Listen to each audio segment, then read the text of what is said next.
जहां कांग्रेस के लोक भवन कूच को लेकर नेटवर्क 10 संवाददाता ने कांग्रेस नेता प्रीतम सिंह से खास बातचीत की। आइए आपको सुनवाते हैं। कांग्रेस आज जिस तरीके से लोक भवन कूच कर रही है और ऐसे में 2027 की तैयारी भी पूरी तरीके से कांग्रेस में पूरी तरीके से देखने को मिल रही है। और जिस तरीके से आज काफी संख्या में तमाम विधानसभाओं से जिस तरीके से कांग्रेस के तमाम सारे कार्यकर्ता जो है वो आज पहुंचे हुए हैं, आक्रोश जो है वो भाजपा के खिलाफ जो है वो साफ तौर पर देखने को मिल रहा है। हमारे साथ कांग्रेस के वरिष्ठ नेता प्रीतम सिंह जी हमारे साथ मौजूद हैं। सर, जिस तरीके से आपके नेतृत्व में पूरी तरीके से जिस तरीके से देखा जाए तो काफी संख्या में लोग जो है आपके विधानसभा क्षेत्र से भी काफी संख्या में लोग पहुंचे हुए हैं, लोगों में काफी आक्रोश है। नहीं, देखिए, लोगों में आक्रोश तो है, लेकिन जिस तरीके से सरकार के इशारे पर प्रशासन काम कर रहा है, अभी भी प्रेमनगर में भी कम से कम 100 गाड़ियां हैं। कमोबेश यही स्थिति सहारनपुर रोड पे है और यही स्थिति जो हरिद्वार से आते इस रोड पे है। सरकार के दबाव में प्रशासन कोई सहयोग नहीं कर रहा है और आज हमने निर्णय लिया, हम राज्यपाल से कूच करने का काम करेंगे। तो निश्चित रूप से हम कूच करेंगे और सरकार को घेरने का काम करेंगे। आज हालात आपके सामने है, भ्रष्टाचार अपने चरम पर है, कानून व्यवस्था ध्वस्त है, नौजवान सड़क पर है, किसान सड़क पर है, खनन माफिया, शराब माफिया, भू माफिया मौज ले रहे हैं, पर्वतीय क्षेत्र में जंगली जानवरों का आतंक है।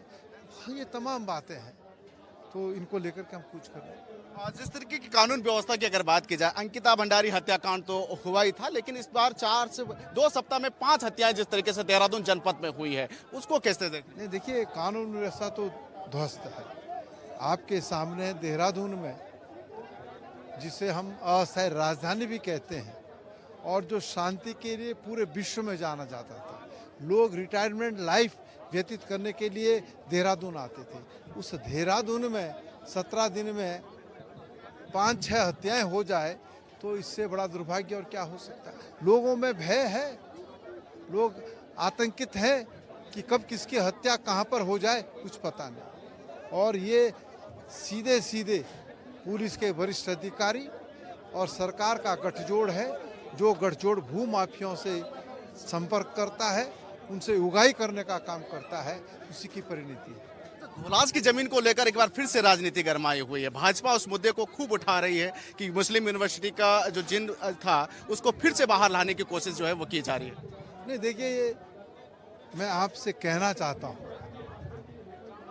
पूरे देश के अंदर सरकारें शैक्षणिक संस्थानों को और अन्य लोगों को जो है भूमि देने का काम करते हैं। उसी परिप्रेक्ष्य में यहाँ भी दी गई और उद्योग स्थापित करते हैं, उसके लिए हम भूमि देने का काम करते हैं। लेकिन जिस तरीके से सरकार इसका राजनीतिकरण करने का काम कर रही है, तो मैं धामी जी से एक प्रश्न पूछना चाहता हूं कि बताइए, 2004 में जो जमीन शैक्षणिक संस्थान के लिए आवंटित की गई थी, उसमें कहीं पे ये लिखा है कि ये भूमि जो है क्या नाम है विश्वविद्यालय के लिए, या कांग्रेस के किसी नेता ने इस प्रकार का कोई बयान दिया? कोई सरकार के पास तथ्य नहीं है। और भाई, अगर भूमि आवंटित हुई थी उसके बाद तो 3 बार भारतीय जनता पार्टी की सरकार इस सूबे में रही, क्यों आपने कार्रवाई नहीं की? आपको कार्रवाई की याद कब आती है? जब जो है क्या नाम है चुनाव होता है।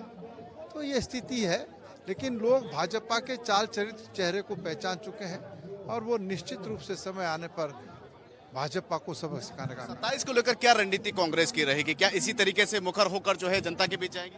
नहीं, देखिए, आज शुरुआत है और हम अब 27 तक सड़कों पर संघर्ष करने का काम करेंगे। बहुत बहुत धन्यवाद। हमारे साथ तो ये थे कांग्रेस के पूर्व प्रदेश अध्यक्ष प्रीतम सिंह, जिन्होंने कहा कि इसी तरीके से जो है कांग्रेस 2027 के विधानसभा चुनाव तक जो है सड़कों पर संघर्ष करती रहेगी और सरकार की जो जन विरोधी नीति है उनको लेकर जो है लगातार विरोध करती हुई रहेगी। अपने सहयोगी नरेंद्र पिमोली के साथ मैं उपेंद्र सिंह राणा, नेटवर्क 10 देहरादून।